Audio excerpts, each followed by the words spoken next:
Melanore. Greetings, travellers. The recent banning of full-veil burkas in France has reminded of an issue discussed between naturists. Among naturists, there is some debate about whether or not clubs should be clothing optional. First, let's establish some definitions here. Clothing optional clubs are where it is entirely your choice how much or little you wear on the campgrounds. Non-clothing optionals have, excluding weather conditions, bodily functions, etc., a rule of mandatory nudity on club grounds. On the one side, clothing optional advocates suggest that clubs that are clothing optional give a more relaxed environment where it doesn't matter how much or little a person is wearing, and thus members who are new to Naturism can take their own time to just as they see fit.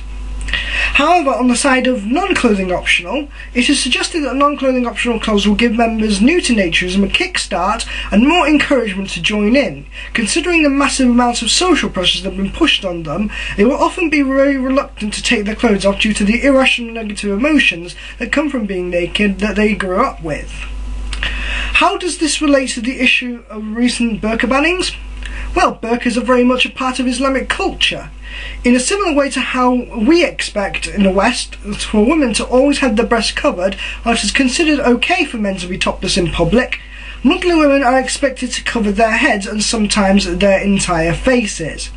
They have been taught from a very young age to feel this cultural pressure of covering themselves in a particular way, and so many would probably feel a big shock at first to have their heads and faces uncovered in public. And this is why I am fairly conflicted on the issue. So this is my question that I am posing to my audience.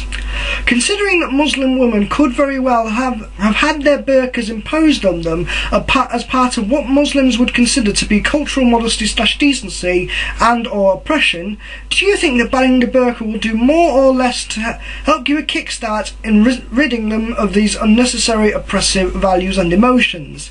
Is it too much too soon? How different is it to our own cultural values of clothing and modesty?